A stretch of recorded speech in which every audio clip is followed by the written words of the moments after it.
শহরে এবং শহরের চারপাশে সবাই জার্সি, লিভারপুলের ফ্ল্যাগ একদম সজ্জিত হয়ে গেছে আর কি। চ্যাম্পিয়ন্স ওয়াল, এখানে লিভারপুলের অর্জনগুলো আছে। দেখেন প্রচুর মানুষ, এখন কিন্তু খেলা নেই।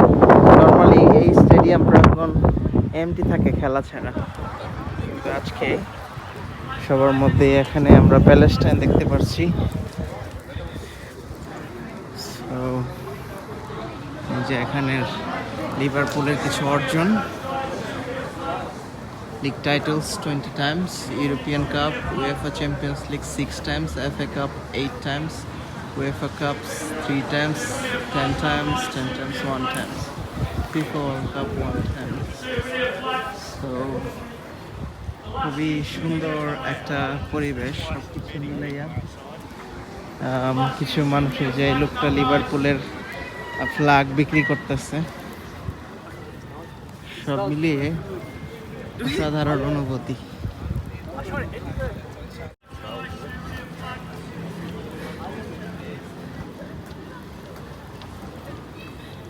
সো হামজা চৌধুরীর জন্য খারাপ লাগলেও বোঝা যাচ্ছে লিভারপুলের মানুষ স্পষ্টতই অনেক বেশি খুশি।